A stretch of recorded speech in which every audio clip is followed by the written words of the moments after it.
what's your first name? Brenda. Brenda. Don't you ask quietly so we don't look like assholes? No, I should. That's what edit's for, my friend. I know. Edit. Because trust me, if it wasn't for edit, I would just terrify all the little children in the world with the amount of swearing. They would cry. They would go to church. They would, go for repent, all that stuff. And you're in Canada, right? Yes, I am in Ottawa, actually, which is our nation's capital. You used a term I never heard before. She said, Canacana. What did you say? Canacana. Our nation's capital? Canadiana, like Americana. She said Canadiana or something like that. I call it Canada land, to be honest with you. Perfect. I live in Canada land. Where we get all the free healthcare and free weed. Well, not free weed. I love legal weed and great beer. Because your guys' beer sucks. I gotta say, man. Yeah. Like one of our beers, I swear to God, is 27% alcohol. Oh, Jesus Christ. That's why we're so relaxed. Yeah. We got high test alcohol. Weed is legal. That's why we're happy. Plus, it's cold up there, right? You gotta get some alcohol in your bones to keep you warm, right? That's what all the shoveling's for. It's snowing again right now. Again. Do you want to know how many feet we've had cumulative this year? It's a bit crazy year here. We've had working on 13 feet. I'm so hating winter. You don't even understand. So I want to move to Belize, like soon. Yeah, I think that's a great idea. We actually have had no snow this we didn't get this winter. Do you want like 6 feet of mine? I'll trade. No, I hate it. The only time I don't mind it is if I know I don't have to go out, but yet we still have to shovel it so that we're not trapped. I hate All right, are we ready? Yeah, I'm ready. You ready? I'm ready. All right, headphones. All right. So are you gonna introduce her and then have her say hi, or are you just gonna blow right through it and get to the prayer? Don't worry what I'm gonna do. Or maybe you want to let her know. Okay, Brenda. I do whatever you tell me to do. Okay, I'm gonna do the intro, and then I'm going to talk about what we covered last week. Cool. It's literally one sentence, and then I'm gonna say that you're joining us, and then I'm gonna introduce you, and then I'm gonna say, tell us what you're telling us. Okay? No, she can't tell us what you're telling us. I'm in the middle. You guys are each telling a story. Yeah. Oh. So you have to say, we're each gonna tell a story this week. We're doing a charcuterie board of stories this week. I love that. Sometimes I come up with some words. I do. Give me better. Okay, so then Brenda, you don't say anything then. I just shut up and drink and eat my hulls. There you go. All right, let's prepare this. And ironically, before you hit the record, you know why I couldn't go to the dark casting last week? Oh, were you sick? No, I was in Toronto, the place I'm telling you about in my story. Oh, there was a dark casting? So it was a live event, but it was your birthday weekend, so I wasn't messing with you. I was away. Oh. And Dana is Dana. And I was drinking and partying it up in Toronto. So yeah. They did a live event. They were together for like a couple hours just doing like meet and greets and like online virtual. Oh, wow. That's cool. But next time they do it again, I'll let y'all know and give y'all an option. But it was a busy weekend for all of us, so I wasn't trying to. Dana had just recovered from being sick, and I'm sure, she's like, I'm dramatic. Not staying home. Yeah, I'm dramatic. I was nursing a hangover on a train. I'm being honest. With that beer that you have out there, you're probably nursing it quite often. Yeah. I don't, honestly, I don't like beer. Well, can you know 27% beer tastes horrible. I'd rather drink turpentine. Actually, I think I am drinking turpentine. But I went to the Fairmont, which is a very fancy schmancy hotel, and we were having drinks there. I got a drink. Why made it fancy? The ice cube was one ice cube. It was rectangular and filled the whole glass. Ooh, so basically I paid for like 3 ounces of liquid that tasted like a fruit punch that cost me $20. Oh shit. But it had a chrysanthemum on top, so it made it worth it. I sometimes serve them with a giant ball, well, at least Nitty I did, a giant ball of ice with just the liquid around it, and at least it was free for her. Yeah. Well, the funny thing is, then my husband wanted to get these chocolates at a chocolate shop next nearby. And I said to him, honey, I'm telling you, it's Toronto. You're probably going to pay for it because they have no prices on it. And he's like, oh, it's fine. I'm just going to get two of these and two of these. So we bought 4 chocolates, $27 plus tax. Ouch. And he's like, this tastes like $2.50. I'm hooked up. I said, I had a $20 drink that tasted like Kool-Aid, so we're good. Oh my god, that sucks. Well, when you go to Toronto, that's what Yeah, it's happens. expensive out there. Mhm. Y'all ready? Yep, All right, you got your story. I do, yeah. Okay. She was putting the last sentence. I just didn't like the way that last sentence was worded. so- Whatever. All right, what stories are you gonna tell this week? You have something to talk about this week? Yeah, her I'm neighbor. gonna talk about my neighbor. Oh, that's I right. wanted a little "Am I the asshole" here. Okay, and Brenda, you're And then gonna we'll- talk about your neighbor We'll too. cue her in. Oh, by the way, I'm like a total lurker on Am I the Asshole? So if you see Spooky Yes. Girl 123, that's me. Best Facebook group. You're gonna have to say that again. All right, so let me start. You ready? I'm sorry, babe. Yeah, you're good. You're good. You're You good. good? All right. Don't worry. All right. That's gonna make a scratching. Is Ready? it good for you? Yeah, good. Welcome to the Crime Diner. We are a Jersey podcast, and on the menu is a variety of true crime, cults, mysteries, historical hilarities, and sometimes victim stories. We do this with a dinner with friends theme. I'm Nidia. I'm Dina. I'm Cindy. Last week, I covered a story about real life body snatchers in New York. Yeah, They're out there snatching everybody's bodies. it was pretty It horrifying. was funny. Yeah. And leaves me wondering, like, a really, really, something to really think about is if you get, and this is like a new fear unlocked. Yes. If you get a body part from a cadaver, is your blood now haunted? Well, that's an interesting concept. I hadn't thought about that before. I thought you were going to say something reasonable, like if you have to get a cadaver part, that maybe we should be like, hey, where'd you get that from? Like, just a little, just double check with you. Where'd you get that from? Has it been tested? Yes. Right. Is it legally obtained? Yes. Did you Um, steal it? right. Also, is it going to be able to drive my body and change my DNA Yeah. and commit crimes? Because you know what? If it's a ghost cadaver, if it's a ghost ligament for your knee, that's Do problematic. you know that I recently came into some information about organ donation What? and about how organ donation, if you commit a crime, it changes your DNA and like now you have 2 DNAs in your body. Really? And Hold on. True. When you commit a crime? Yeah. That does not sound correct, Nydia. If you were to happen to have had committed allegedly right, a crime. and you donate your organ. And now the organ donor has both your DNA and their own DNA. I don't know. I And need some fact they can checking go on in this. jail for. I think I saw that in a movie. She's making up stuff. Yeah, ignore her. Fact check me. I think I'm right. All right. I may have seen that in a TikTok. Anywho, so last week I covered that, and Yeah. joining us this week is a guest from Canada land. Her words, not mine. Is Brenda of the Horrifying History podcast, and I honestly could live and die by that voice. Yes, you guys are gonna love it because I Yes. literally walked in like I actually have. yeah. And so we're doing a charcuterie board of stories for you guys That's right. today. So we're each gonna tell a story and a history-based story, History a based. horrifying history, I something like mean, that. Yeah. History-ish like based. that. All right. Yeah, but first, the food. Let us pray. Okay. And And we're let's back. say what it is. Yeah, let's talk about the food. So this week, Brenda came on board and she's like, I don't want to do a classic take. I don't want to take over your podcast. So can we just have snackies and some fun stuff? And I said, oh, we can definitely do a charcuterie. So that's what we have. We have a full charcuterie Yeah. board here. I asked her what's one of her favorite drinks.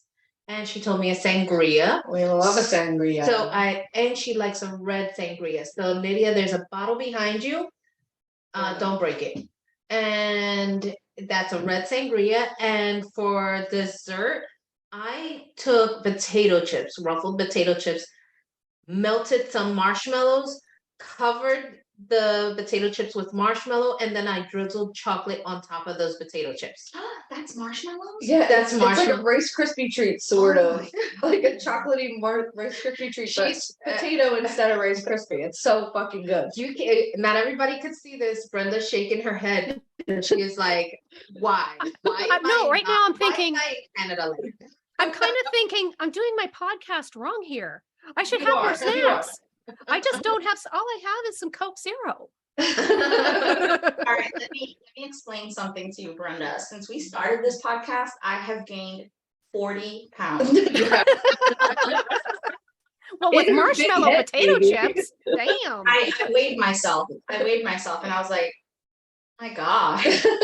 We've been doing this podcast for 3 years, so that's a little while. So what kind of wine was it? This is called Un Litro di Rosso. It is an Italian Passone Natural, and it's got a red-eyed wolf on it. Yeah. It is. It looks like they're from Candyland. It's organic. Oh, is that the problem? No, I'm just So how does a wolf with a red eye match up with organic? Like, is he just giving a stink eye to everybody and saying, you better be organic? Or He's stoned. You never know. It's a good looking wolf though, I guess. I'll give Brenda a look. oh, he's quite handsome. If you had to put an actor's face to that wolf, he's the guy from the movies. You know what I'm talking about? No. The glittery vampires. Oh, like Twilight? That's the one. Okay. Robert. Patterson. No, it's the guy, the wolf guy. Oh, Taylor Lautner. Oh, Taylor the Swift. guy was actually good looking compared to the Yes. vampire. Yeah. See, I would have totally chose the werewolf because damn, those abs were great. Yeah. I get that. I never found Pattinson like attractive. Particularly attractive. No, yeah. He's kind of greasy a little bit. He looks like he needs a shower. Anywho, it's all that glitter. Yes. Yeah. Figuring, so I have a question. I'd like to ask the board. I come to the board with a question. Got it. So people have been. And this is where you come for advice. That's right. You definitely come to us for advice, Yes, I do. especially me. Well, questionable advice, certainly. I give very good advice. So I have been living in my house for like, I don't know, 3 years now, right? Yes.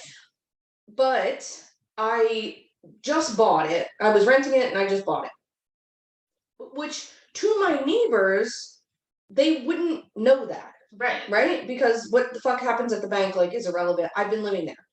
But I had been living there mostly by myself. My son went away to college. I was single and I didn't have a dog. So it was just like me coming, being in my driveway and leaving. Like the most people were at my house was Friday nights when you guys would come and we would record.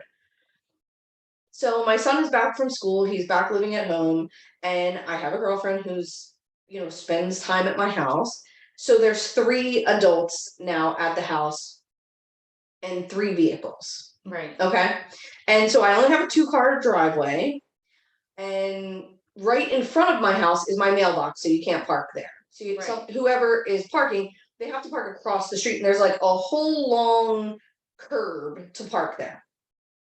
So, my girlfriend had been parking over there, on one side of the lady directly across from me's driveway, on one side of her driveway and on the other.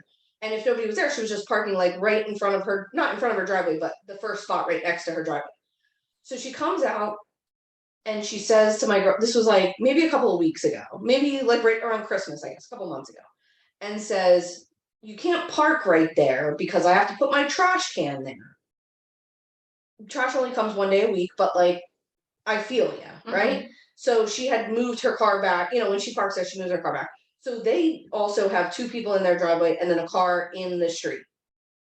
And they park like maybe a half a car length away from their driveway so they can fit their trash can there.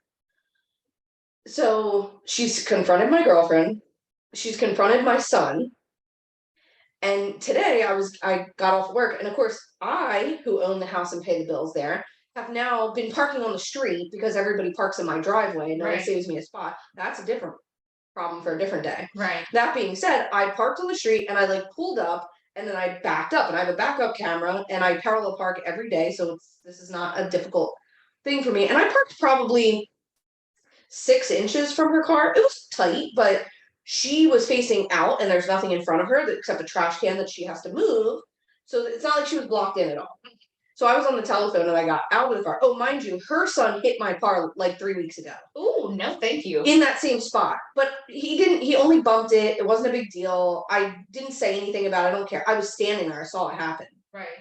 But it wasn't a big deal, whatever. And I didn't say anything. So I'm on Did he know that he bumped? Oh yeah, because my friend was there installing the invisible fence. We were all standing in the front yard. Right. And so my friend, I was like, oh, they're gonna say something because they don't want us to park it. And of course my friend, he's, my friend's husband, he's like, oh, got all like big about it.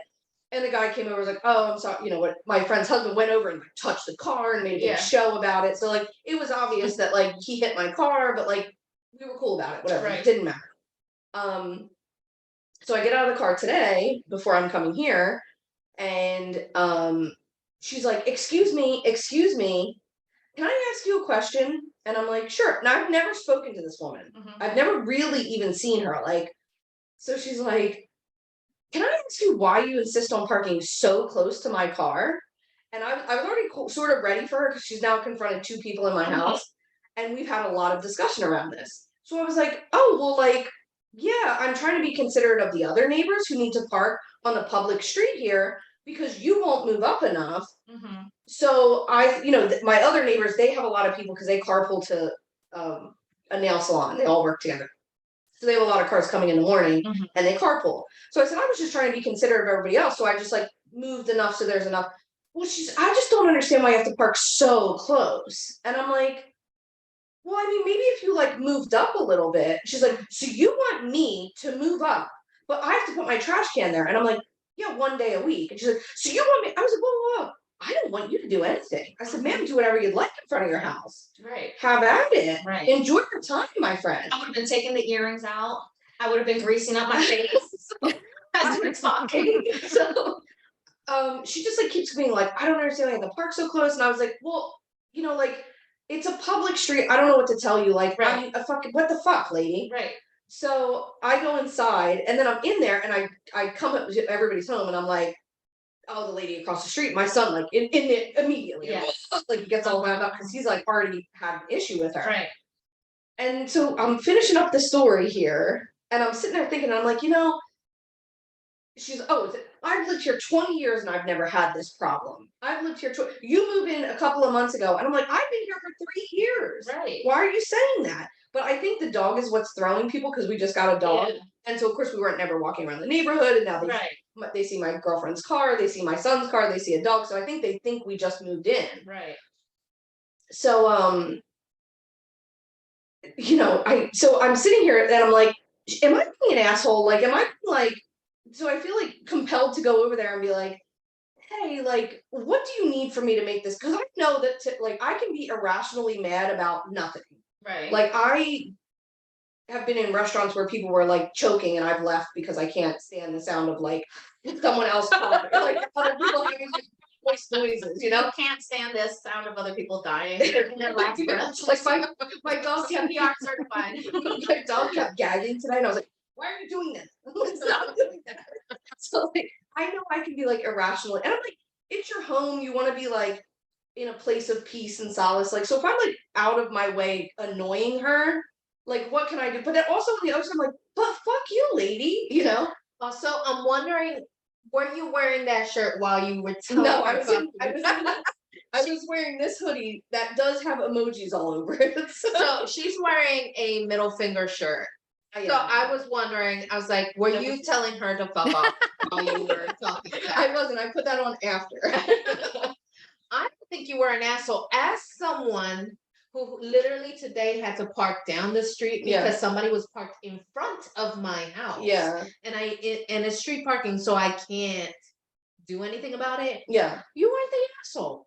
And I'm the asshole. Also, so that front space in front of my house doesn't really fit two cars. It kind of does, but it doesn't really. And when my neighbor moved in that first day, I was like, we're gonna have to share this. You're gonna have to move all the way back, as far back as you can go, so both of our cars fit there. And by both of our cars fitting there was probably 2 inches between our cars. And guess what she does? She does it when she had to. It's not, I mean, even we have taken to not parking in that first spot to like, so she can still at least park in front of her house. I think that's at least courteous fair. enough. Yeah, but I'm like, bitch, it's a public street. I must have said public street 5 times to like nail home the point. Well, can I be the asshole? Sure. All right, so you know where I live. I have an ample parking space for Yes. all the cars. Yeah. Right. And I also exclusively lay claim to the very front of my house. Okay. Not because I need to park there, but simply because I don't want the view of my house blocked. Oh, Now well, you're an asshole. Parking in front of my house. Now let's get the Canada Land opinion. Yes. I have Because they're nice. I have pieces of cement that I throw in the front to avoid So you'd rather cars. trash up your front of your house. No, it's a planter that broke because somebody drove on that. Okay, and they broke my planter. And so now, instead of cleaning up the pieces and throwing it out, they are on the street because I do not want anybody parking. I will just say this one thing before we get her opinion, is that when she confronted my girlfriend, she said she wants to be able to see her car on her cameras because she had somebody break into her car. So that's why she parks in the front spot in front of her house. Totally reasonable. Right. Absolutely, we could not park in that spot. Like, I totally get that. So anyway, that's just another caveat. I forgot that part. So are you the asshole? Am I the asshole? What do you think? Well, it sounds like to me that you have a category 7 Karen on your hands. Oh, Because the Like she was in pajamas. No judgment. I'm with you. the problem that I have is that you gave her the front spot without any issue. She had easy access to get in or out of that if she knew how to parallel park, with everybody should at this point, if you have a license, know how to do that. And so she was just being a jerk, really. Like, Okay. you have no ability to put all the vehicles in your house. It's a public street. Yeah. There's no bylaw saying you can't. There's no signage. It's that she's just being a Karen, Okay. I a pajama wearing Karen. Yeah, I didn't want to like just upset her for no reason, but I'm like, there really is nowhere else for me to park. If I park in the other spot, I'm blocking my mailbox, which we have mail carrier friends, and they'd be very upset if I was blocking the mailbox every day. So, all right, I feel if someone from Canada says that I'm not being an asshole, that's good. I have a neighbor though who's a complete asshole. Like, Okay, tell us about it. like on the level of 14. Like when Oh. now I get I totally understand how wanting to keep the front of your property looking nice, because like I'm one of those that is majorly OCD about my lawn. And when I moved in, I noticed there was tire tracks on like actually like a groove where people were driving up on my lawn. So I repaired it and I got those little reflecty things, like these little signs, and I kind of put it in there just have people stop doing it. Now, how hard is it to park on the street and not put your tires on my lawn?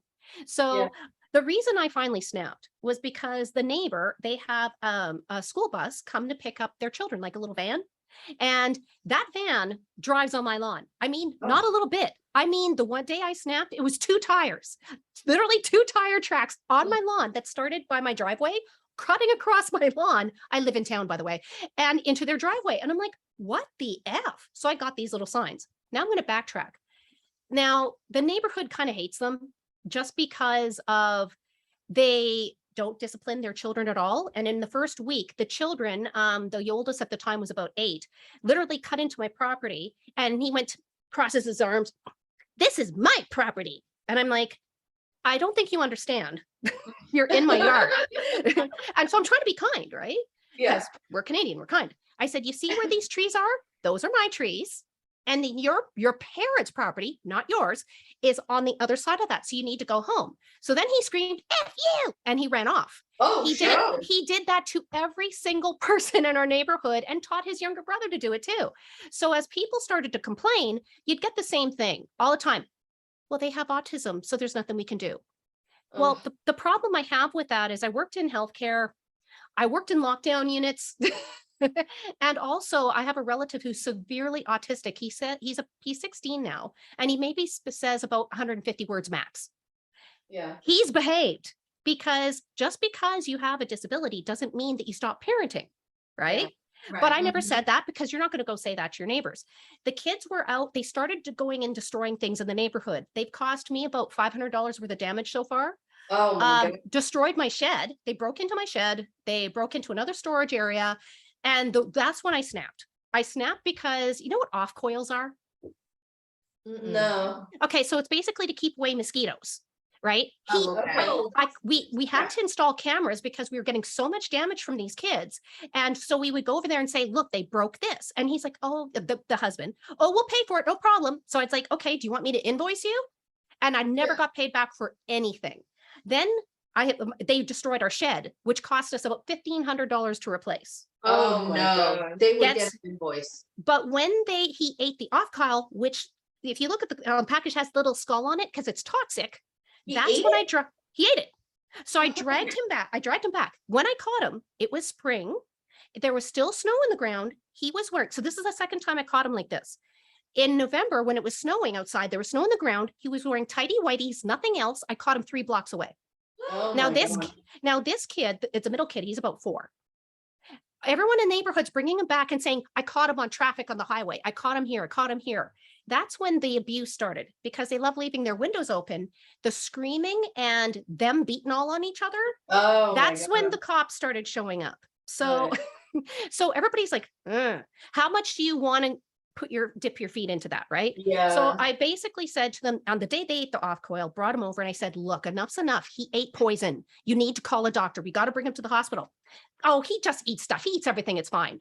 No, he God. ate poison. What I didn't know is the next door neighbor heard, and she is a mandatory court reporter. So she heard the conversation and she witnessed a lot of bad stuff. So she called Children's Services, and Wow. Children's Services visited. Now, about 2 weeks before that, he came over and started telling me that he was a paralegal. I know this is going to take a little south here. He's going on and on about how smart he is and how he's smarter than any woman here. And I'm looking around and I'm the Oh. only woman standing here. So I'm like, okay, what does this have to do with anything? So we had construction on the street. The construction actually cut the internet because they're putting in a cable like fiber optic. He came out and he started telling me that I did that. I said, my God. or could it be the guys right there that's putting in the cable and they sent the notices to everybody saying the internet's down today? And he's like, you did it maliciously and with intent. And he's going on and on. I'm a paralegal and I'm going to use my paralegal abilities to go after you. And he's like, bring it on. Yeah. So my next door neighbor came over, who's a big, tough military guy. And he's like, what's the problem? So this guy's all puffed up. And the second he's seen my neighbor, right? Yeah. And instantly he just starts going off back to his house. I'm like, okay, that was strange. Then with this whole off coil thing, he came over. I didn't know CAS was called, our Children's Services. That's what it's called here in Canada. So basically he comes over and he starts laying into me. Now it's interesting. I checked my cameras. He actually was looking to see if my husband was home first. Then he came over and he starts psycho. raging on me that I'm a bad neighbor because I called CAS. And I'm like, I didn't call CAS. I have no idea what you're talking about. Well, they said about that poison. I said, well, Jesus Christ, your kid was poisoned. You need to refuse to take him to a doctor. But either way, I didn't call. And I said, it wasn't me. And even if I knew, I ain't telling you. You guys let your child get poisoned. So he stormed off. And that's when he started spying on me and the children. So you would hear him in the yard. Go and go see what they're doing. So they'd come onto my property, sneak behind my trees. They would go underneath my deck windows to spy on me in my living room. They would peer into my kitchen window and they would go into my dining room and spy on us there. So I went over again. And I said, this needs to stop. This is harassment. You guys are not supposed to come on my property. Anybody who's visiting your house or anything, no one's to be on my property. I said, it's harassment. It needs to stop immediately. And then he started going off that I called children's services again. I said, you need to go, just go. So fast forward to about 2 weeks ago. I'm out shoveling my driveway as usual because I'm in Canada. And I watched the video after. He comes outside and he's holding the shovel and he's pretending to shovel. He like literally just kind of like moves it around and he's watching me and watching the property to see if my husband's home, which he happened not to be because he was at work that day. And then he comes over, trots over, and he's standing kind of in the middle of the street. Because remember, I told him he's trespassing. So he's there. But the thing is, I had my earbuds in and I was listening to music. So I didn't hear him. I don't do that anymore. Then all of a sudden he came up behind me and I pulled out my earbuds as he was coming behind me with a shovel in hand, not like you're going to shovel. He's holding it kind of like this. And I turn around, he stops and he drops it. All on video, by the way. And I said, can I help you? And then he starts laying on me that apparently I called the school board on him. Then he switched to, I called the school teacher. Then I called the principal. Then I called, and I'm like, can you make up your mind on which bad thing I did today? Like, can you make your mind up on what I called? And he's like, you're a horrible neighbor. He said, I'm going to get you. I know people. I'm very powerful and all this. I says, whoa. Firstly, we're going to stop. Stop threatening me with your alleged paralegal bullshit because I looked you up. And by the way, you're a legal secretary. So calm your pants down. Number two, this is harassment and you idiot, it's all on video. I have cameras for you. Thirdly, get the off my property. I says, what the hell are you doing? Then he starts, I swear to God, melts down like a 3-year-old, like a 3-year-old who didn't get a candy. He's literally doing all the armed up and he's stomping like a child and he's screaming at me. You think I'm effing stupid? Do you think I'm effing stupid? I'm smarter than every woman around here. I'm smarter. I'm like, go F off, you misogynistic P. And so I hit dialed and I called my husband and I said, do you hear this shit? And he's like, what is that? And I'm like, it's him losing his shit. He's deconstructing mentally in front of me. And I can understand why. The police were in their house 4 times in the last 2 weeks before. They brought the kids and the mother out to another location at 3 a.m. Wow. So obviously there's some stress there. So what he needs to do is beat on another chick. And he thought it would be me. Here's the problem with that. He doesn't know I know how to MMA fight. So what I did, I just picked up, I said, my husband said, call the police. Hung up, I dialed 911. I says, come down here right now because it's not going to go well. And so he's still screaming at me, I'm not on your property, you bitch, what you can do. So I said, okay, put my foot down, took off my mitts, dropped the coat. I took 2 steps back. I invite you, come onto my property and say that to my face. And I'm like, say it to my face, but you won't because you're a fucking bitch. Sorry for the language. And I said, come here, say it to my face. And he took 2 steps back, continued the screaming, and then he heard the cop cars, off he went. So I have now found out from the police that A, he has a record. B, it's for domestic abuse and it's ×4. Wow. And he's going to court for that. Next, on top of it, he's now being charged with harassment for me and trespassing. And I haven't seen him since. He hasn't been out of the house. But when I have come out, my cameras still catch him. He's trying to spy on me. Oh, wow. It's creepy as hell. Yeah. So, but what do? Do you move? Yes. Or not? I bought my house. Should I have to move because he's crazy? I figure it's going to take just a couple of weeks and he's going to be gone. He's probably going to end up in jail. So I'm good with it. Yeah, let's hope so. It sounds like he may get locked up. I honestly, after what he pulled, I was pushed so bad. I kind of hope he takes a swing. And it's funny because I told this to my husband and he came home and he goes, is it wrong of me to hope he takes a swing at you? And I said, yes, but no. And he goes, that way he's not only is he going to get his butt handed to him because I know how to fight well. He's going to get his butt handed to him and he's going to get arrested. And I'm like, pretty much. I know that to me, it's going to be the big win. Yeah, he's so used to like pushing women around. And his wife is very, very I neat. would love if you beat the shit out of him. I want that off the camera footage. Oh, I'll send it to you. You can post it because it's going to be delightful. Oh, I love that. and you'll pursue it too, like where if he's hitting his wife or the woman, whoever is living there, she might not pursue. Right. It's harder He won't. to pursue it. But Well, that's what police told me. The police told me that they charged him the fourth time Good. because every time she called the police and then they'd split him up and she'd say, I don't want to press charges. Right, of course not. Of course. Yeah. Well, he's going just to the learn a very important lesson that A, women have brains, and B, they fight back. Yeah, some Yeah. of us do. Oh my God, I wish you would have caught him with the shovel up in the air, because then you could karate kick him right in the neck. Yeah. Because honestly, that's on video and it's in the hands of the police right now. So Good. Oh, good. And yeah. I told the idiot that I have cameras and this is way before, I'm talking in the summer. I Yeah. told him that I put cameras because of your family. I did it Wow. to tell him, to basically threaten him to smarten up. You're Yeah. now on video. You need to be aware. And he's an idiot. So, but apparently so am I. Every woman is. So Well, you're certainly dumber than him. I just can't figure out how to use that technology. He's definitely got you. Yeah. I mean, now I'm like, maybe I should just go over there and be like, hey, man, sorry about this. How about we trade neighbors? Said it too. You take out my neighbor, I'll take out yours. we It's great deal. we have another neighbor that since we've since installed a fence, so my dog, we don't have to walk him, we can just let him in the backyard. But before we were walking him, and there's a lady that lives a few houses down who actually knows my mom. That's why when she was also one of the ones that came over, was like, welcome to the neighborhood, because she was like really mad that she has little signs, she has rope around her yard and little signs like with little dogs that say like, don't pee here, don't poop here, which like of course, like I wouldn't, Right. if you don't have your dog poop on the yard, like I don't know about the peeing thing, like I try to drag him, Right. but my son wasn't. And so I guess he pooped not in her yard, but he picked it up, and it was the morning of trash morning. So trash was already at the street, and the cans were already up there, but the trash trucks haven't come yet. So my son picked up the poop and put it in their can. But Oh, he was like, it's gonna get picked up, Right. So he said he like went back to the house, and he, my son is a bit of a stoner, so he was a little high, and the woman and her husband knocked on the door, and he was like, oh shit, like he opened the door, and she was like, it was the husband, and the wife was standing like off my porch, but you know how like I have a couple steps, and then like she was way behind, and she's like, Yeah.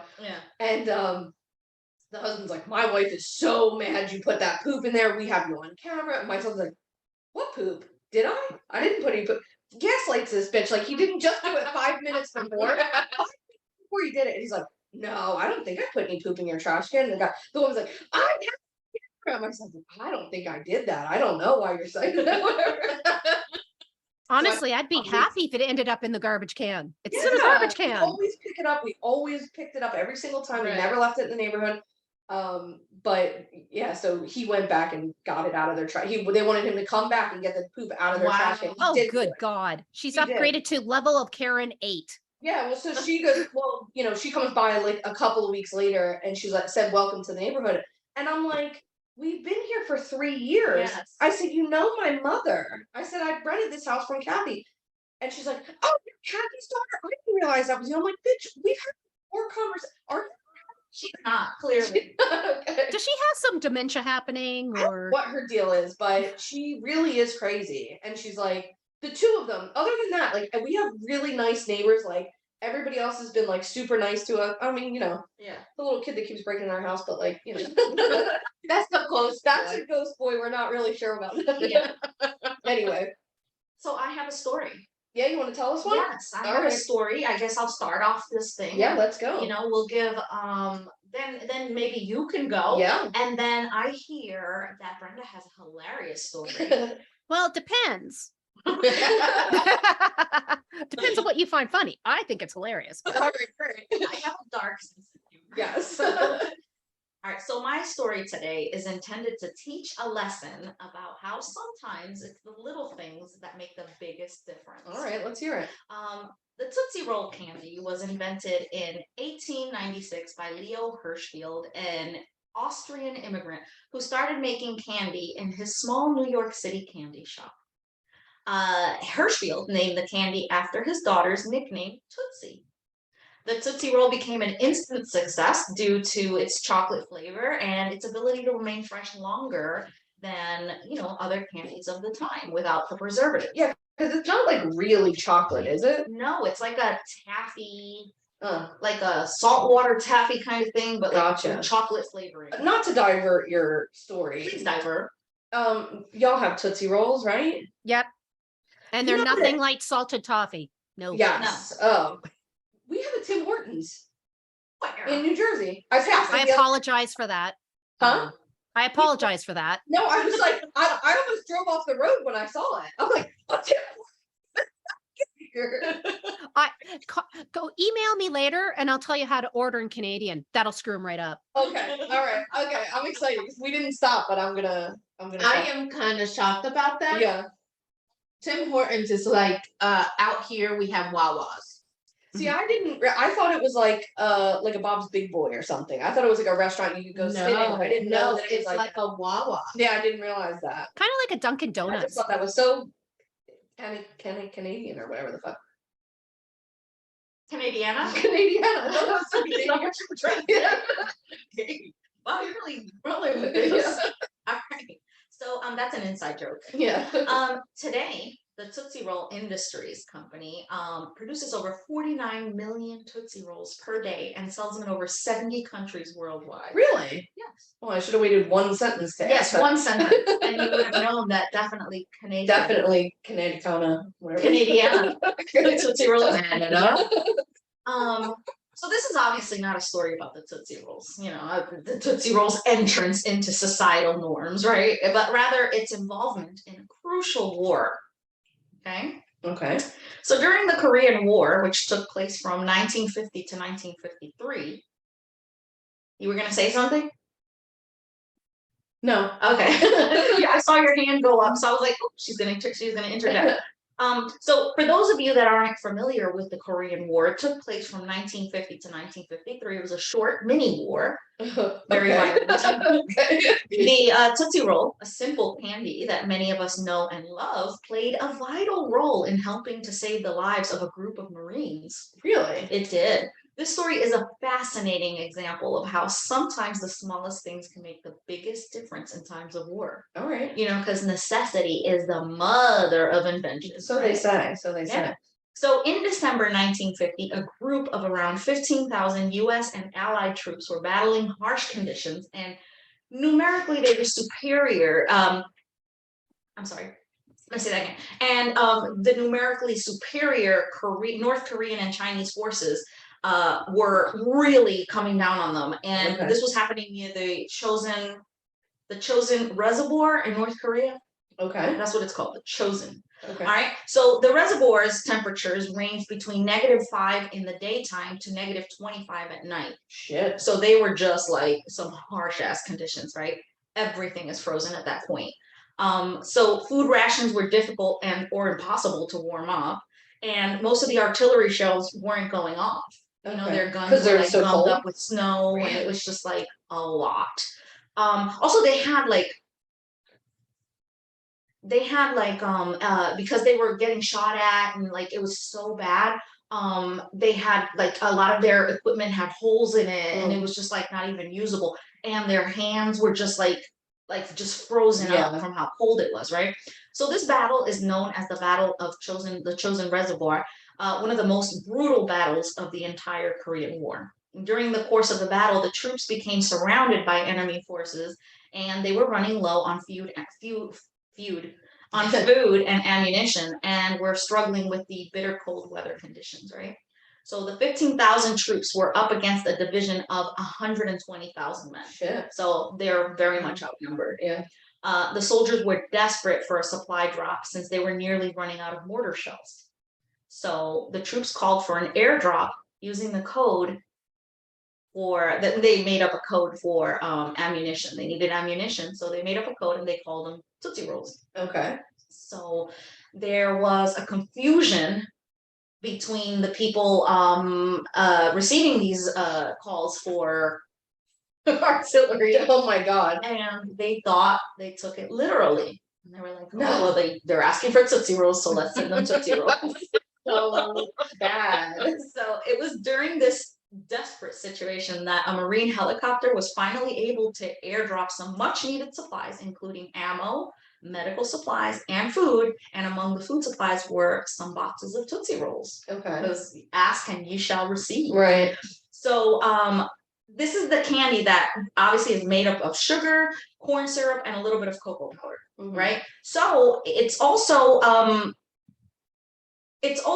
versatile, okay, because of its consistency, right? So while the Tootsie Rolls may have seemed like an insignificant addition to the food supplies, they ended up playing a crucial role in helping keep the Marines alive. One of the key challenges that the troops were facing was that many of their rifles had become clogged with ice and snow. And so it made it difficult to shoot accurately. So in addition, the freezing temperatures meant that the troops were suffering from frozen hands and fingers, which made it even harder to manipulate the rifles. So it was during this critical moment that a Marine officer had the idea of using the Tootsie Rolls to help solve both problems. Okay. So he reasoned that the Tootsie Rolls, which are pliable and sticky when they're warm, could be used to clean out the rifles by pushing them through the barrels and stuff like that. And additionally, if they were heated up, they could be molded into various shapes and therefore insulate the fingers and the hands. Really? So like Because they don't really melt gloves. like chocolate, right? No. Oh, and it's freezing. When it's warmed up, you It's can like- mold it yeah. around your hand, right? And then since it's already freezing, it turns into a fucking glove. Interesting. Yeah, it's like a rubber taffy glove. Okay. All right. So the Marines quickly put this plan to action, right? And using the Tootsie Rolls to clean out their rifles and keep their hands warm. And thanks to this creative solution, the Marines were able to keep their weapons functioning and fight off the enemy forces effectively, ultimately surviving this brutal battle. So they were basically like filling up holes in their fixing up holes in their like stuff and their equipment with the Tootsie Rolls, because they would like mold it and it would get like, it would be like sugar roux. You know that sugar roux stuff? No. It's like this like molded thing, Okay. and then it hardens and Oh, it turns yeah, like solid. yeah. And you can make like a freaking coffee handle Yes. Yes. as seen on TV. Yes. 100%. So yes, so it was kind of like that, right? So the impact of the Tootsie Roll on the Battle of the Chosin Reservoir was significant enough that the candy company later began inserting a small Tootsie Roll into each soldier's meal. Wow. Yes. And this happened like during Vietnam. They used it as a reminder of the company's support for the troops. Wow. Yes, during Vietnam, when nobody else gave a shit. Yeah. In conclusion, Nobody was happy about that. no. In conclusion, while the story of the Tootsie Rolls, I'm gonna say that again. Yeah. In conclusion, while the story of the Tootsie Rolls' role in saving the Marines during the Korean War may seem like a small anecdote, it illustrates the important role that the little things can play in high-stakes situations. In this case, a simple candy ended up making a significant difference in helping to keep the troops alive and be able to fight. And the people that did survive this this battle, Yeah. they call themselves the chosen ones. Oh my god. So that's the story of how the Tootsie Roll saved the war. Part of it anyway. I mean, Wow. hands down. Yeah. What would we have done? What would we do? I'm really glad that you didn't say that they were using the Tootsie Roll to like. Plug up bullet holes. I was like, if this bitch says they put Tootsie Rolls in bullet holes, I'm gonna be really upset. I read that somewhere, No. but I think that this story was kind of greatly exaggerated. Yeah. And because a lot of places that I read, it was just like some of the places that I read, or some of the people that have told this story before, they made it seem like they didn't get any other supplies but the Tootsie Rolls. Right. And that they had to just fucking make do with Tootsie Rolls. Using Tootsie Rolls as bullets. So Yes. If you could like form them a little pointy on Well, if it makes you guys feel any better, do you know why they invented super glue? Why? No. It actually was invented for the battlefield that you don't have time to do sutures. So glue it shut. Wow. Shit. I mean, like I've That had, makes sense. yeah, I've had like things glued, you know, but I didn't know that's why they made it. I actually was watching the new show Poker Face on Peacock. I don't know. Okay, not a sponsor, obviously. But in that show, one of the first episodes is that somebody goes and actually super glues one of her cuts together, and Oh, then wow. throughout the show in various episodes, she is super gluing people's cuts with Oh, the super You guys, glue. you guys laugh at it, but I seriously have super glue in my house for that purpose. And I Wow. carry it when I travel because I'm a klutz. And it's funny because my cousin, he was throwing a birthday party for his wife. He cut his finger on a knife and he's panicking because he's got to go to the hospital now. I'm like, you got some super glue? Because yeah, you're good. Don't worry Yeah. about it. So we drag him upstairs, his brother, who was explaining this and putting pressure on while we're trying to glue this. And I was explaining how it works. And I said, don't worry, because he's now embarrassed a little bit. He's sweating and he's like nauseated and he's not doing well. You know, my 6'2" cousin's not doing well. And he's like, I'm so embarrassed because I feel like I'm going to throw up. I'm like, just think of this as a bonding experience. We're going to laugh about it tomorrow. And then his brother says to me, it's a little bit more bonding than you thought because I just glued the three of us together. But the hilarious thing, he calls me the next day and he's like, when did I take the glue off? And I says, it just dissolves, right? Yeah. Yeah. You're fine. And Yeah. about a week later, he sent me a picture of his finger, no scar. Wow. Yeah, Wow. that's great. That's I've amazing. used like liquid skin. You know, they make like Right. that liquid skin that's sort of like that. Yeah. But like we use it sometimes with massage because you can't really massage somebody with a band-aid on. You have to either Yeah. put a glove on or put liquid skin on. The Yeah. problem with liquid skin is like sometimes it gets rubbed off with the Yeah. Right. Also, it feels scratchy, doesn't it? Yeah, but like depending upon where the cut is, it's not going to necessarily touch them. But it's be easier to use super glue or liquid skin than have a plastic glove on the whole time. Or Tootsie Rolls. Yeah, if it's just on a finger, but like if it's on my palm or I something. used to think finger condoms were for very small penises. I'm not. No, for real, I did. I just couldn't fathom that it was for a finger. Why? I was just like, why would a finger need a condom? It wasn't like something that Yeah. would register. Yeah. And like, I was just like, wow, that's a really small penis. How unfortunate. Really, really small. Really small. All right. Dana has a story. Situation. Am I the only one that's drinking tonight? Lydia, you No, should I drink. had to put a little honey in mine because it was a little tart. You know me, I'm a sweet girl. Mm. That's subjective. Okay. Is it? Mm. Did you have sources? That's nice. No, I do have a source. I do have a source. God dang it. Historydaily.com. That's where I got my the gist of my story. Well, not the gist, the freaking whole thing.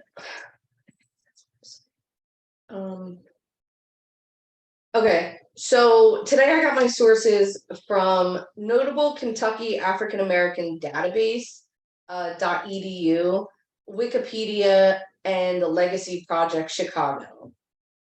So I thought, considering everything that's been happening lately, in the world, particularly America, that it would be a good time to tell the story of Lucy Hicks Anderson. Do you know Lucy Hicks Anderson? No. No? Okay, good. Well, not all the terms we have today existed at the time of, when Lucy lived. She is considered to be one of the first trans women to fight for trans rights in the courts.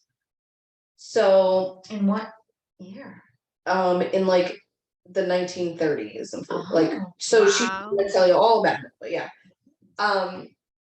We're actually recording this on National Trans Visibility Day. Yes, we are, yeah. So this I is a know, great I story for know.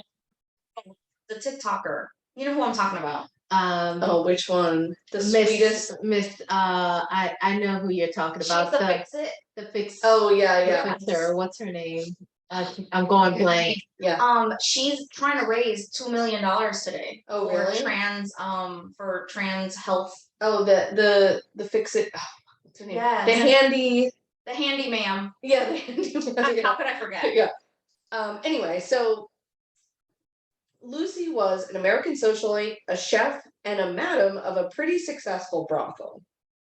So Lucy Lawson was born in Wadey, Kentucky in 1886, and she was assigned male at birth. From an early age, she was adamant that she was not a boy, and she identified as female in a time period where the term transgender just did not exist yet. She was more comfortable in traditional girl clothes, and she named herself Lucy. Her parents took her to doctors and were all like, well, what up with this kid? Why are they acting so weird? Right. And you want to know what doctors in 1880 told them? What? It can't be good. Well, doctors told her parents that if she feels like a girl, let her live as a girl. So they did. Actually, it's good. Yeah. Wow. That was the fucking twist of the night. Yeah. Yeah. Yeah. So she began wearing dresses and going to school and going by the name Lucy. And everybody just accepted her. Why so woke? A black little Okay. girl in Kentucky. Isn't that In crazy? What? Why you guys not doing this today? I don't know. Because Irene. it's bad right now, like what's happening. So like Oh my this God, is yeah. sorry, this is like groundbreaking, you know. As a Mhm. matter of fact, Canada has opened the doors for us to Yeah, for asylum. for asylum. And we say that us because we're part of the LGBT community. We have storm chips, so you can come on up. We have a Costco. We got the big sizes, I'm beginning to feel very affectionate towards snow, if I'm honest. and we have that Tim Hortons. So Right. Let me go try the waters Yeah. first. Yeah. We'll see if you like the coffee. Yeah. So yeah, no, say it again. no, not really, not the coffee. So at age 15, Lucy left school and did domestic work as means to support herself. At age 20, she headed west to Pesco, Texas, where she worked in a hotel, and then to New Mexico, where she married her first husband, Clarence Hicks, and this was in 1920. When she was 34, she moved to Oxnard, California, where she became popular as a skilled chef. Why can't I talk? I don't know. I drink one sip of alcohol and I can't talk. Where she became popular as a skilled chef, and she even won like some baking competitions and things. Wow. Okay. So her marriage to Clarence only lasted about 9 years, and during the course of her, time with him, she saved up enough money to buy a boarding house. Well, to the public, it was a boarding house, but to those in the know, knew that this was actually a brothel and a speakeasy during Prohibition. Mm. Okay, I really love this girl. Yes, really do. yes. She was a good time She's girl. taking care of herself. Oh, she's a queen, man. She's a queen. Yeah, and people loved her. Like she was very like like she's a socialite. Like she was very popular in the area. Like she hosted parties. She spent her money. She helped others. Like kids coming up. She helped them. Like she was very like into bringing everybody with her in the best that she could. So she was doing all right for herself as a madam, and became a hostess, like a well-known hostess in Oxnard. And as the story goes, her and some of her ladies were arrested one night, and the town's leading banker promptly bailed her out because he had already scheduled a dinner party that she was hosting, and it would have fallen apart without Lucy. Like, That's a good reason to get her out. yeah, it was like let her out, hurry up. Oh, she commits some murders. That's fine. She's a great hostess. We need her out. So in 1944, Lucy marries her second husband, her love, Reuben Anderson. He's a soldier who had been stationed in Long Island, New York. They loved each other, but we'll get to that shortly, because in 1945, a sailor claimed that he caught a venereal disease at one of Lucy's brothels, from one of Lucy's women at the brothel. Okay. So all of the women were rounded up, including Lucy, and they were required to undergo a medical examination. And this is where Lucy is outed as trans. Oh. Oh. The husbands, they were okay with the penis? Yeah. Okay. Yeah, I guess, yeah. Or maybe they were, yes. I guess. Blindsided? No, I think he, Yeah. I mean, they were like in love with each other and Right. married. Well, good. And she was living as a woman, so, Right. I mean, I cannot, speak to her genitalia, but. Right. So when Ventura County District Attorney learned about the examination, that she was outed as trans, let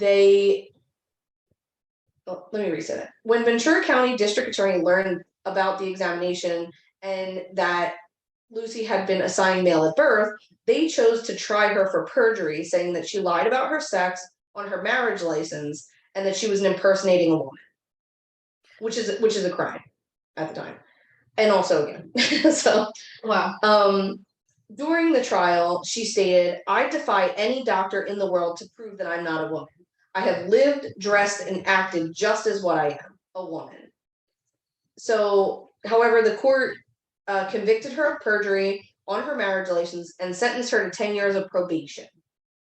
Oh, Okay. oh, Which, like, at least okay, it's probation. at least it's probation. Right. Mhm. So,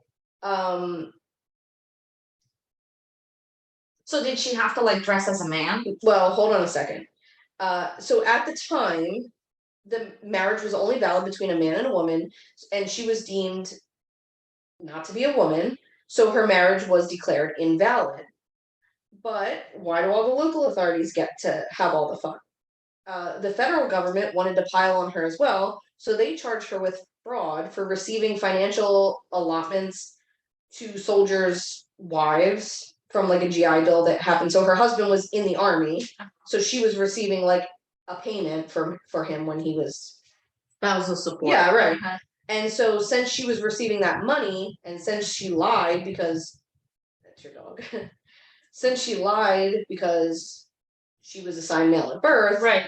the federal government got her for perjury. They also decided to charge her for failing to register for the draft. She would have been too old for the draft regardless of her gender, Right. but she should have, their argument was she should have still registered and then proved that she was still too old. But she shouldn't have had to register because she was living as a woman. Right.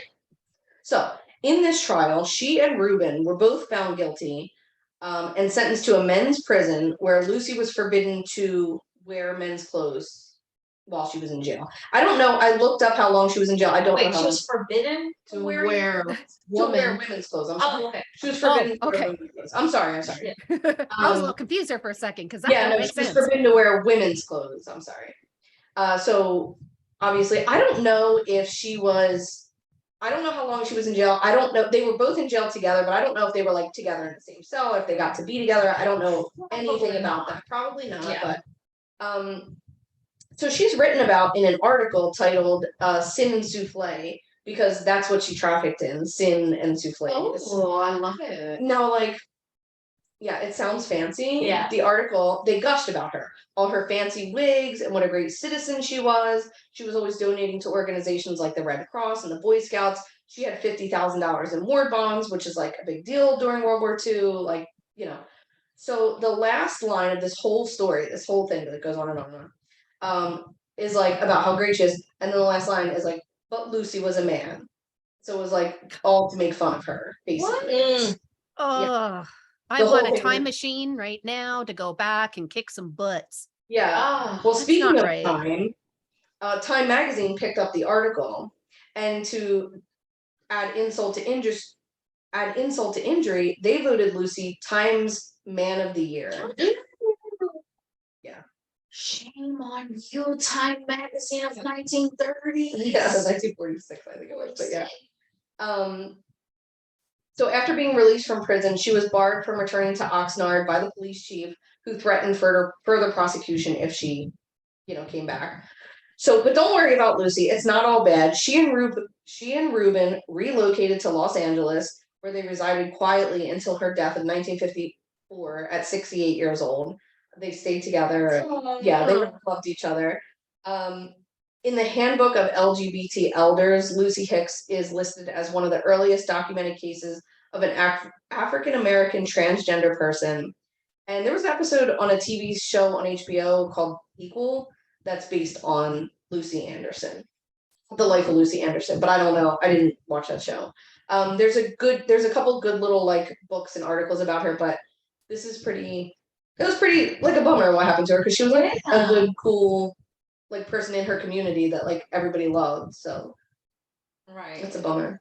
That sucks. I mean, a Man of the Year. What a fucking. What a slap in the Yeah. face. Yeah. Absolutely, that's a slap in the face. Like, she was like a pillar of her community. Yeah. And she had a brothel, which makes her even cooler. Yeah. And on top of that, they do that to her. That just Unless but they featured her in a dress. No, they didn't. No. They basically used the whole sin and souffle article. Like they just, in my understanding, they basically copy and pasted it. So it's like it was all a joke. If you like look her up, you can see a lot of the magazine articles and things of the time that were like reporting on the case, and they're all dead naming her and misgendering her. They really they'll say her name and then yeah, like Negro. The Negro of Oxnard, it was. You know what, though? It was awful. Yeah. I'm choosing to think that she operated in a circle of friends that knew what she was. You know what I mean? Yeah. Knew who she really was, and treated her with love and respect and kindness. I think And so. to think that there were people like that woke during Yeah. that time. Yeah. that's amazing itself. It gives me hope. Yeah, I really do think that. It sounds like. I mean, I'm sure she. Not her family were like so Yeah, supportive. they were just like, yeah, she's a girl then. Yeah, and Yeah. the doctor and everything, it makes me believe that obviously the headlines will read whatever. Yeah. But in her circle, there were people who loved her and accepted her for who she was. Yeah, absolutely. Yeah, because the headlines are what they are. Yeah, the headlines are sensational, right? Right. Like that's what people buy papers for. Right.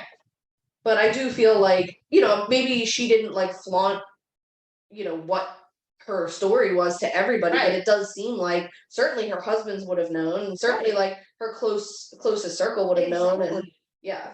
And the women in her brothel, I would think, and yeah. the customers, Yeah. And she was super protective of them. It sounded like it was Right. it was cool. It was she seemed like a cool, awesome. The people who she was hosting parties for. Yes, Come on, yeah, come on. they all knew.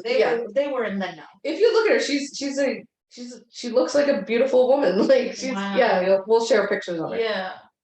Wow, Dana. Yeah.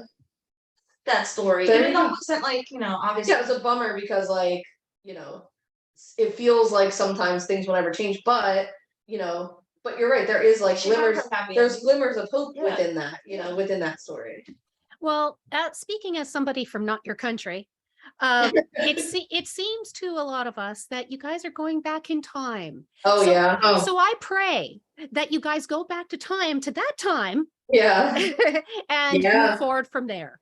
Yes. Because what's happening now, geez, It's not cool. terrifying. Yeah. It's not cool. It's terrifying. Yeah, it's a bummer. I'm so out of the loop. I don't. Oh, we'll talk about it off here. Nydia doesn't Lots watch of the news on cows. purpose. Yeah, I Very couldn't watch the serious news laws. I couldn't watch the news for quite a while. My husband was in the military, and Oh. when he deployed so often, I couldn't watch the news at all. Yeah, I don't blame you. So I don't blame you at all. Yeah, for your own mental health, but there's some very serious laws being passed very rapidly that are Terrifying. making life very uncomfortable and dangerous, Mhm. particularly for trans people, but queer people across the country. Absolutely. Yeah, it's pretty bad. And also women in general. Oh my God, yeah, the The abortion laws stuff. against- The abortion stuff is So you mean all the people that vote left? yes, yeah. So is Yeah. anybody Mhm. that I mean, anyway, it's not like a straight white man really is in serious trouble, truly. But what else is new? Do you have something to tell us that's a little more uplifting, maybe? Well, I did say I was going to make you guys laugh, and it's hilarious that you guys brought up a brothel because brothels are in my story too. Beautiful. We love a brothel. Who doesn't? That's So, right. Before I get started, though, I was wondering, have you guys gone to a circus before? Yes. I have not. Of course not.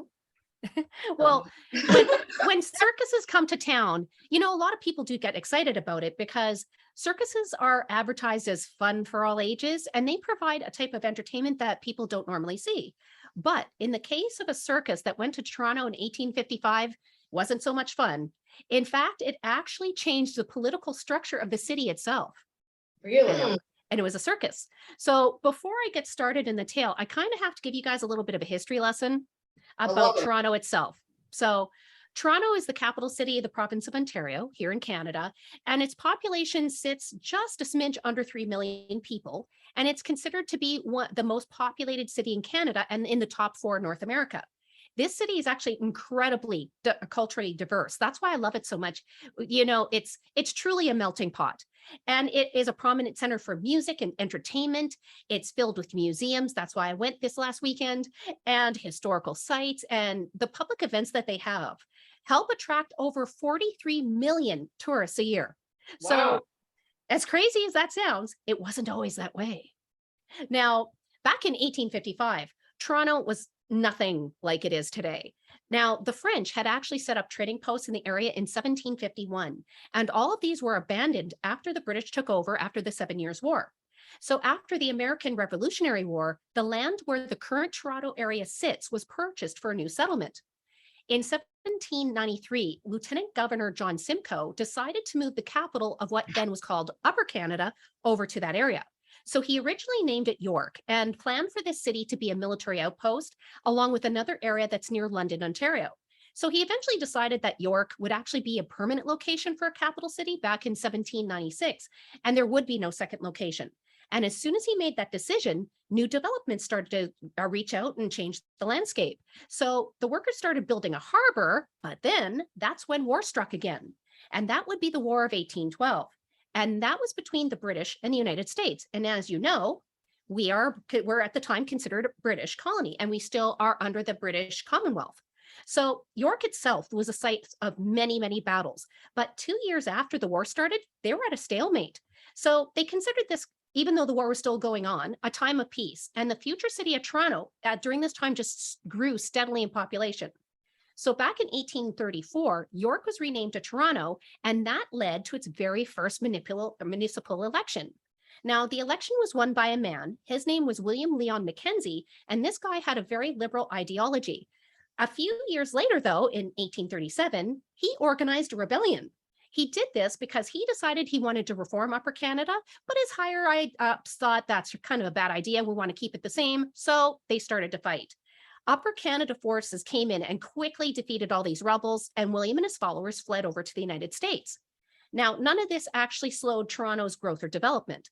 By 1855, Toronto had a population that had tripled over the last couple decades. It was at the time one of the largest cities in Canada with a big population of 40,000 people. Now, you got to remember, this is the 1800s. That's a lot. But this city was not anything at all like the urban city of today. It was actually considered to be a really rough frontier town that was filled with saloons, brothels, and many people took advantage of those places. And this would include the S.B. Howe's Star Troop Menagerie and Circus. So on the morning of July 12, 1855, the circus rolled into town. So how they would work is they would perform in one location for several days, then the entire group would dismantle and pack up the entire show up in wagons and then move to the next city to perform. So the clowns and the carnies, as S.B. Howe's Star Troop Menagerie and Circus, they really should have cut down that name, by the way, fit in with the new city of Toronto. Why? Well, they also love saloons, brothels, and drinking. So that circus put on an awesome show the first day in town, according to history. Now, after the performance ended that night, a group of clowns decided they wanted to go out and party. So they started carousing and eventually ended up at a place that's on the corner of King and Jarvis Streets. This place was advertised as a social club that was operated by a lady named Mary Ann Armstrong. And well, there was a whole lot of socializing that happened there. It was one of 100 brothels that lined that street at that time. Now think about it, 40,000 people, 100 brothels. Now, by the time, in the 80s. that's a lot of brothels. Yeah. So by the time the clowns arrived, they already hit multiple taverns and saloons. They were feeling no pain, and all they wanted is a good time with the working ladies. But before the clowns arrived, Mary Ann's was already hosting another group of men. Now, these guys were from the Hook and Ladder Firefighting Company. So at this point in time, the city-owned fire departments didn't exist.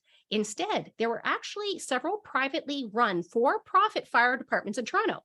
So what would happen is a fire would break out and each company would rush over to the scene and try to cut a deal with whoever owned the building. Whoever made This is my favorite bit of history. Oh, it gets better. All over the place.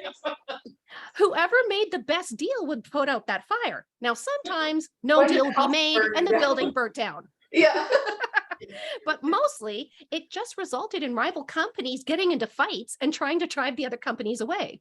So 2 weeks before this event, the Hook and Ladder men got into a fight with another company, and it was so bad that the police had to come and break it up. Now, on July 12th, the hook and ladder men had another long day. They were fighting fires, they're getting in fist fights. And after hitting a whole bunch of bars, the firemen arrived drunk at Marianne's looking for some company. So now 2 groups of drunken men ended up at the same location looking for fun, and there's only a limited amount of young women. So I got to ask you, at this point of my story, doesn't this sound like a really bad joke here? Like a clown and a firefighter walk into a brothel? What can go wrong? So what happened next? There's a couple different versions of the story. Some people say that a clown and a fireman started arguing over the services of one young lady and they came to blows. In another version of the tale, one of the firemen got kind of mouthy. Then he purposely knocked off one of the clown's hats and they started to fight. I'm envisioning one of those little hats with the flower that squirts, but I'm guessing that's not what happened. 100%. The firefighter has no shirt on. He's all hairy, Yes. but he has over like the And he's fire greased pants, but he has up. overalls. Yeah, he's got his overalls on like suspenders. Yes. And then the clown has And like he's wearing his hat. yeah, he's got his hat on, right? Yeah. And he has a handlebar mustache because it's like the 1800s or I whatever. mean, how else would Yeah. you know that it's 1800s? Right, and then the clown has the yellow pants with the polka dots, but the big shoes. Big And the shoes. horn. It's all open. Yeah, right. Flower. He's got a flower on his Yes. shirt, but it like keeps leaking water. Also It's all drunk. suspenders. Yes. Yeah. He's trying to like move the girl with his like flower, and he like That's right. squirts her in the face. That's right. He's like, hey, baby, you want to go up to the room? Honka, honka. So in another version of this story, He's got a red nose. They both have red noses, don't worry. they got to have red noses. So Yeah. in another story, the clown cut the servicing line in front of one of the firemen. But either way, it had the same result. The clowns and the firefighters, I can't even say this without laughing, I'm serious. The clowns and the firefighters started to fight in a massive brawl. So the police were called to break things up. And when they arrived, they found that the clowns beat the living hell out of the firemen. 2 firefighters were hospitalized, and then the crowd eventually dispersed. Now, do you remember how I mentioned politics at the beginning of this? Yeah. Okay. Now, during this time, a majority of Toronto's population was immigrants that came in from Ireland, and with them, they brought their political and religious conflict. Now, most of the city's Irish community was actually Catholic, but the city's government was mostly Irish Protestants. Now, many of the Irish Protestants were part of what was called the Orange Order, and that was a political and religious society. They defended the Protestant faith and their connection to Britain. Now, these guys influenced politics at pretty well every level, and their goal was to keep the Irish Catholics as second-class citizens while they made all the decisions. So these guys were known to gather up in gangs to physically attack Irish Catholics in the street. And since the Orange Order controlled the police department, they did whatever the heck they wanted without any penalty. So after the firefighters from the Hook and Ladder Company got their butts kicked by a whole bunch of random clowns from out of town, these guys are like, we need revenge. We got to get our revenge. So the next night, a gang of firefighters joined up with a mob of the men from the Orange Order to hunt down the clowns. So they end up finding them where they had set up, and they stormed this circus site. They were carrying their picks, their axes, and clubs, because apparently that's what they had back then. So these guys overturned wagons, pulled down the tents, and set the ones that were still standing on fire. The firefighters in the Orange Order beat the clowns almost to death, and all the carnies ran for their lives. So the police then had to get called, and they just sat back and watched their Orange fellow members beat up these clowns. They did literally nothing to help. So then the mayor was called, and he came down, and now this is a full-blown riot. So the mayor himself literally had to step in to prevent a firefighter from murdering a clown with his axe by fighting him and taking away the axe. I bet you when he signed the paper saying, I'm now your new mayor, he didn't envision that he would actually fight a firefighter stealing the axe and, prevent a death of a clown. But either way, the fighting did not stop at all until the mayor called the local militia, and these guys showed up with their guns and bayonets to break everything up. So now imagine this. Just imagine all these clowns with their little flowered hats lying all over the place, injured like a war field. Circus people are everywhere. Their little horns are busted. And these, out of the hundreds of people that were actually involved in this riot, 17 were arrested only. So these 17 went on trial a couple weeks later, but interestingly, at trial, all the police developed amnesia. On the stand, every single police officer didn't remember seeing any of their accused Orange Order people at the scene. Of course. Now, according to that, because of this, all the accused were acquitted. But now The people of Toronto, they just had enough of this crap. They had enough of the Orange Order beating up citizens and random clowns. They were just sick of these cover-ups. And soon after this circus riot happened, another riot happened between the Protestants and the Catholics. And once again, the police had amnesia when it came to everybody in the Orange Order.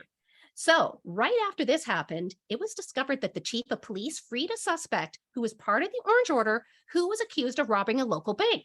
So Toronto, the residents said, we had enough. We're going to act. And they did. When the next municipal election occurred, people were determined to vote out these Irish Protestants. Now, despite the fact that the Orange Order threatened and intimidated the voters, a mayor that was backed up by the Irish Catholic population was voted into office.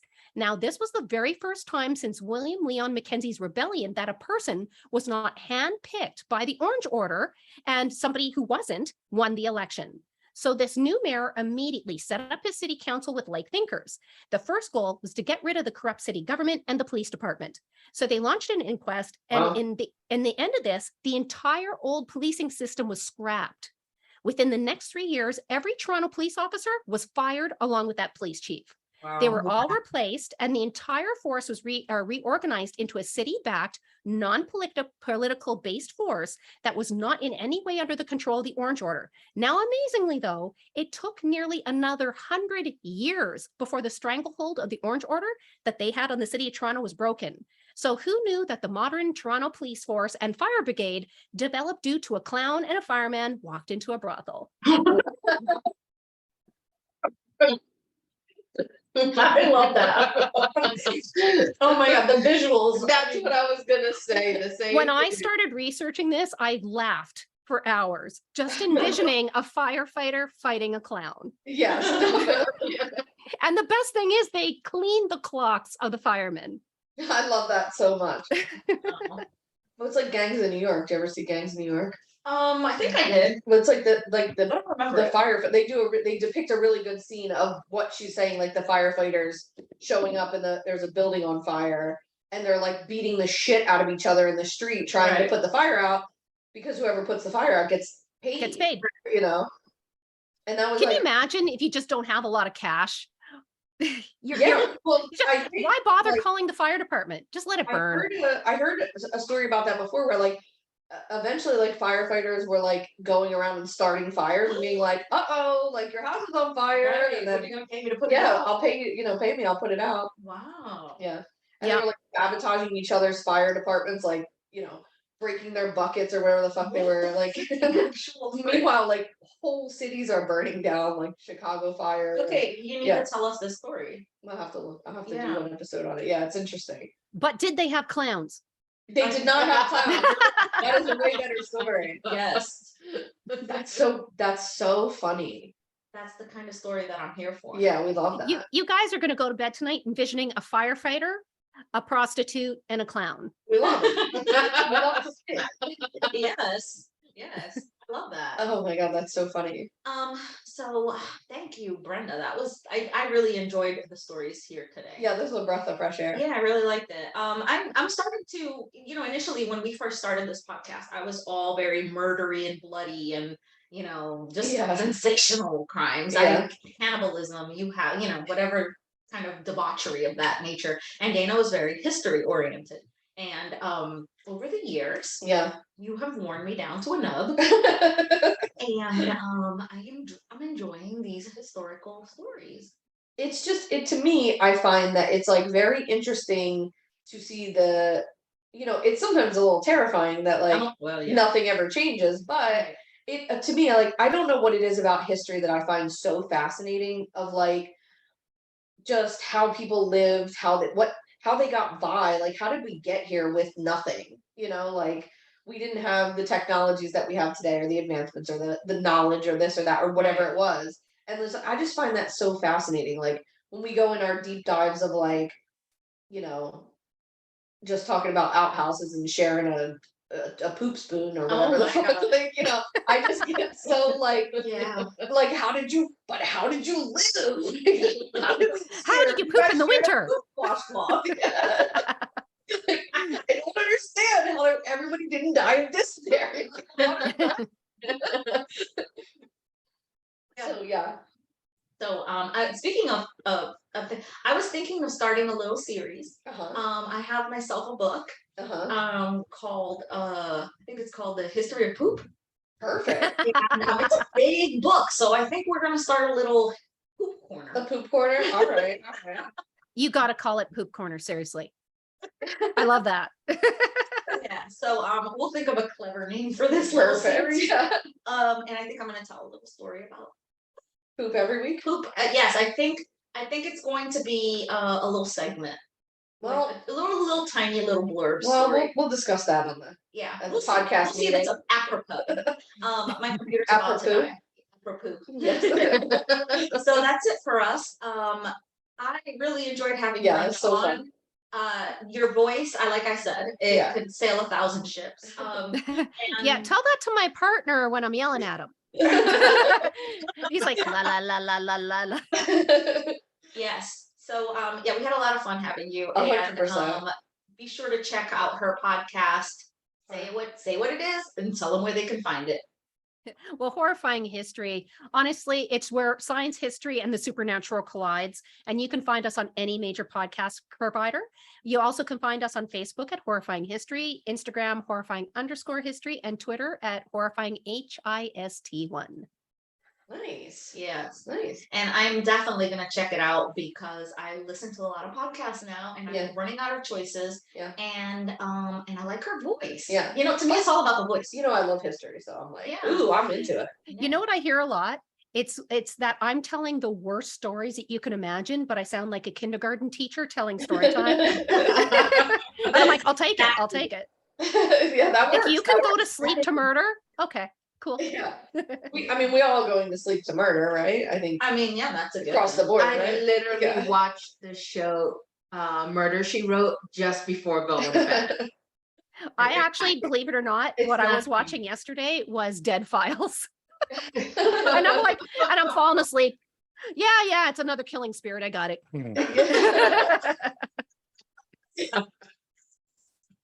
We are some Yeah. broken people. Yeah. Um, yeah, I only feel safe. Like, my boyfriend walks in, I'm doing work from home, and my boyfriend walks in and he's like, I was listening to like the 50th hour of murder podcast. And he was like, yeah, that's about right. Yeah. I left the house this morning and you were listening to a murder podcast. I come home 8 hours later and you're still listening to a murder podcast. He's like, yeah, there's something wrong with you. Wow. Well, it's fun when you like, I'm dating and like new people will sleep over. Not often, don't judge me. But I'm like, are we like on terms where I can put on this creepy ass podcast when I go to sleep, or do I still have to act normal? Like, and then when I put it on, I'm like, it's not like a thing, really. It's not that weird. Like, it's fine. Like, I don't think you should judge me for it. Well, it's like, Anyway, Like that's it we for we us. went to a haunted event this year with a whole group of friends, and it's like a haunted farm, and you have all the little teenagers dressed in costumes jumping out, and my girlfriend, oh my god, I laughed so hard I thought I peed myself a little bit. She's so terrified and she's screeching every time. So we put her first, of course, because the ones are scared. We're pushing you to the monsters, honey. You just need to go. And we were laughing so hard at her, and she screeched as this the chick jumped out and looked kind of like the Samara off The Ring, jumped in front of her and screamed. And I heard him like, honey, it's a teenager who's getting minimum wage, dressed up like Samara. It's not Samara. Just thought you should know. You didn't watch the video. You're good. You're good. And she's like, how are you not scared? I'm like, it's a teenager making minimum wage in a costume. yeah. I said, I worked in a hospital. I know real fear. I see a lot of bad stuff. This is just hilarious. See, I support my friends. That's right. Yeah. I say throw them towards the vampires. You go. That's right. Yeah. The real fear. The real fear. Nydia works with middle schoolers. That's the real fear. Oh, Yeah. hell yeah. It was actually funny. I told my husband, the reason I watch horror movies and all this stuff is because it's almost like it takes your mind away from what you really do. And I guess that's kind of like the same thing, right? It takes your mind away from what you're really seeing. And it's funny, he's like, I don't understand how you don't even get upset. And then one day I had a test I had to get done. I had to get an MRI, and they book them. I don't know if you guys in the States where you are the same, they book them day and night. They go a 24-hour schedule. So of course, really? when do I get my MRIs? Every single time or testing at 11 o'clock on a Friday. And so I worked in the hospital where the test was. And I said to my husband, I'm not going by myself. Nope, no, because they make you go through the emerge entrance and lock all the other entrances. So I'm like, I'm not going by myself. There's no way in hell. It goes, why? I'm like, you'll see. So, and he came with me, and he got to see an emerge room in a downtown metropolitan area on a Friday night at 11 o'clock. First thing he said is like, I think every single police officer in our province is here right now. I'm like, yeah, pretty much. And then so I go register, and he walks, he's like, you worked this? I'm like, every single day. That was my Wow. life. And I said, and that's why I had to get out, Yeah. because it was changing me as a human being. I was becoming Yeah. more and more desensitized. So I'm Wow. like, I had to change careers after a certain amount of time, because you should react. And I Yeah. wasn't reacting anymore. Yeah. Yeah, there's Yeah. it's hard to have longevity in something like that if you want to still have A soul. compassion. Yeah, well, I wasn't gonna go that far. You understand. It's probably why I don't have a soul. Yes. We already know. I've been I teaching. still wanted to be a happy person and not hate humanity. So I decided to make Yeah. a change. That makes sense. That makes Mhm. sense. Well, I have 7 years before I can love humanity again. Yeah. because that's when I retire. So that's Ah. it for us. And I guess we'll see you guys next week. But in the meantime, subscribe so you don't miss out. Subscribe to Horrifying Horrifying history. history. Horrifying History. I don't mean to pause. I thought she was going to say it. No. She looked down. Like that. No, I'm letting you guys do your thing. You guys are the pros, man. I'm just sitting back and enjoying the Oh, ride. the pros. Yeah. Subscribe so you don't miss out. And we have merch. We have Patreon. Wait, Patreon. We have Patreons. We have Patreon. We have Buy Me a Coffee. We have all the stuff. If you want to throw money at us, we're here for it. We actually have a new Patreon, Alana. A patron. A Patron. Yeah. Yes. A patron saint. Patron Saint Alana. A patron saint. Patron saint Alana. Thank you, Alana. Now I'm obligated to stay with this freaking podcast. Yeah, you can't quit. That's Alana right. won't let you. And they're All from, for Alana. and they're from Canada. Wow. She paid us to make believe. So she knows what Timmy's is. I'll have to teach you the lingo later when we're off Okay, here, because alright. there's a Tim Hortons language. Perfect. Oh, okay. Well, I needed to know that. You got Well, it. the same thing as Gotta walk Starbucks, through these. right? Starbucks has a language. Tim Hortons has a language. Oh, I need to know about it. Damn it. I get Okay. it off the air. So the best thing you can do for both our podcasts is write a review and or share with someone else. Yeah, man. Yeah. Do it. Do both. Yeah, Do both. do it. You got time. Come on. So you can connect with us on Instagram, Facebook, Twitter, TikTok, I don't know, LinkedIn, whatever the hell. that All the we're- socials. Yeah, except for Parlor. We're not on Parlor. Check you out next week, and remember, do not get taken to the second location. Be good or be good at hiding a body. Bye. Cheers. Awesome.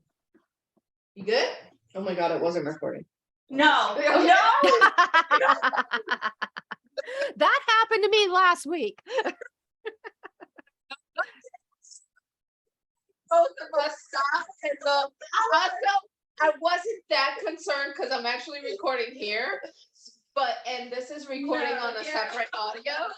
It just would have made it harder for her. I've done I that. would have called the police.